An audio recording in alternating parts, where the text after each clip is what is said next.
Welcome to Second Take. I'm your host, Isaiah, together with my co-host, Shono. Kung saan ang opinion ay parating pangalawa pero never na huli. So Coach, nabalitaan mo naman siguro sa men's basketball team natin sa FIBA, no? O tinanggal nila sa wakas si Choke Reyes at natalo nila ang number 6 seed ng Latvia. Pero natalo tayo sa Brazil. Kailan mo narinig na magaling ang Brazil sa basketball? Di ba puro lang sila football? Well, narinig mo na sila ngayon. Sige, change topic tayo saglit. So tingin mo bakit sikat na sikat ang basketball sa Pilipinas? Ito lang kasi yun.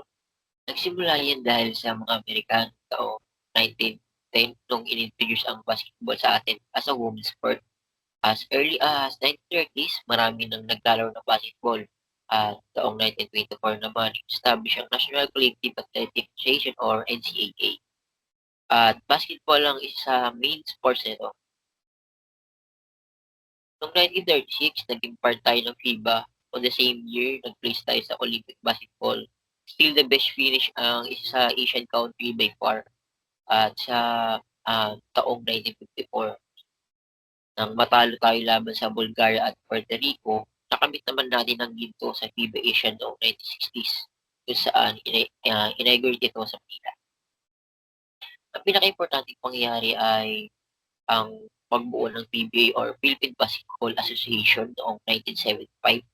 Ito ang kauna-unahang basketball league sa Asia o mangalawa lang sa NBA na pinakamatatang basketball league sa buong mundo.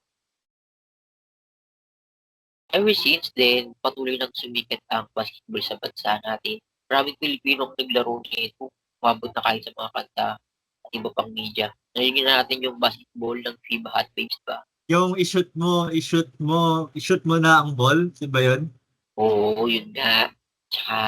Tsaka din makikita mo kung saan pinaglaro ng basketball. Court man o sa kalsada, basta may ring at bola. Lalaro, di bali na ako nakatsinelas mo wala. Very informational. Thank you. Nabanggit mo na nag-bronze tayo sa FIBA dati. Aware ako na nanalo tayo noong 2022 ng gold sa Asian Games. Pero sa tingin mo, bakit nag-underperform ang Gilas sa international stage, lalo na sa FIBA? Kasi di lang naman tayo magaling sa basketball lang eh. Isipin mo, mga kalaban natin yung mga powerhouse ng former Scandinavian countries gaya ng Serbia and Slovenia. Tapos France na parating competitive at any sport at saka Germany. Siyempre, andyan parati yung Amerika kaso nga lang nag-underperform din sila sa FIBA pero kasi diba, hindi lang ginamit yung best player nila.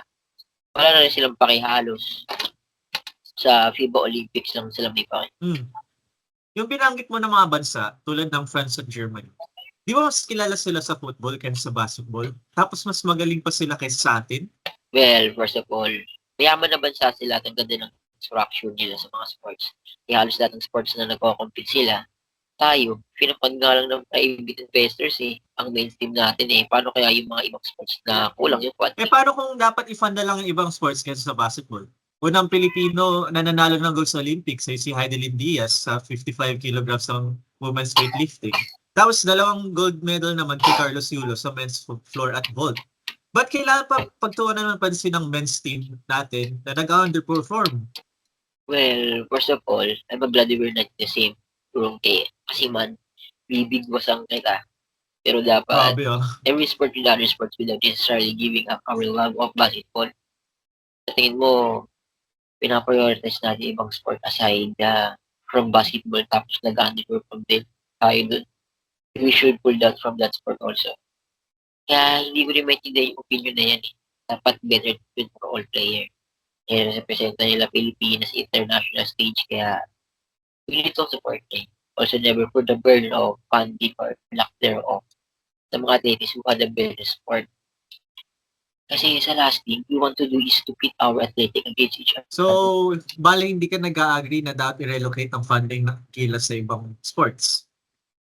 Ano i-relocate funded na team, halos kulang ang funding ng Gilas tapos kukunin pa or what? Kaya hindi ko maintindihan yung sentiment na kaysa ilipat daw yung fund sa mga ibang sports. Hindi naman galing sa perang aking armchair expert. Kung gano'n, ano sa tingin mo ang solusyon kung paano tayo maging competitive sa basketball? Kailangan natin ayusin ang sistema ng basketball. Ah, Low-level development ng coaching is our main problems.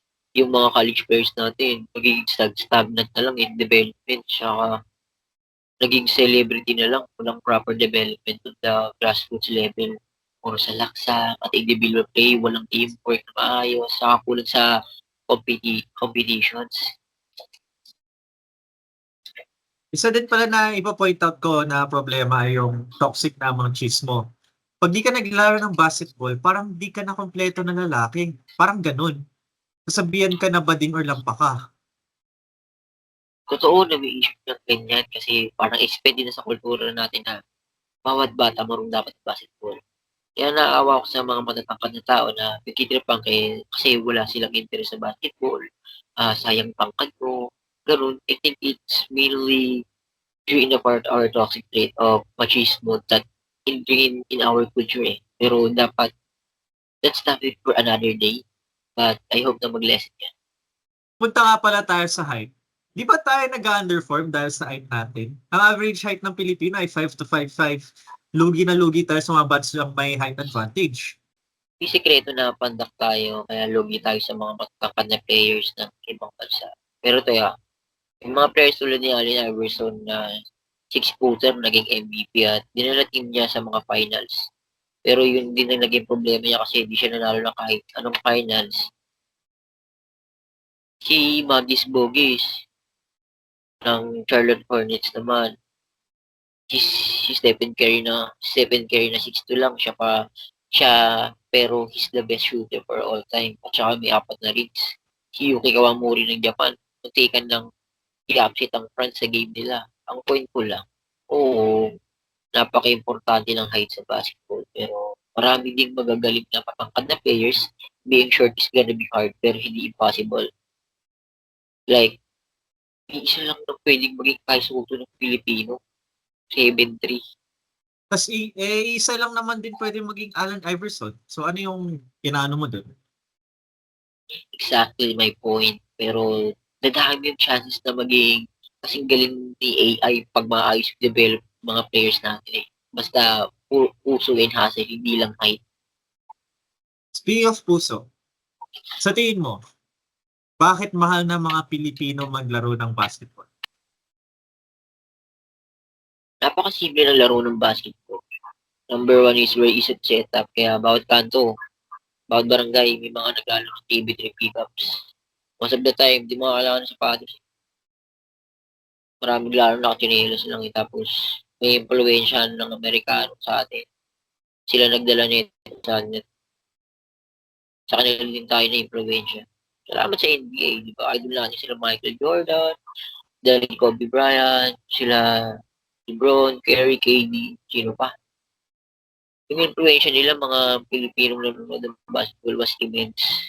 Karami nagsimula maglaro dahil sa kanila. Naalala ko noon, si Derrick Rose ang nag-inspire Si Derrick Rose sa akin maglaro ng basketball.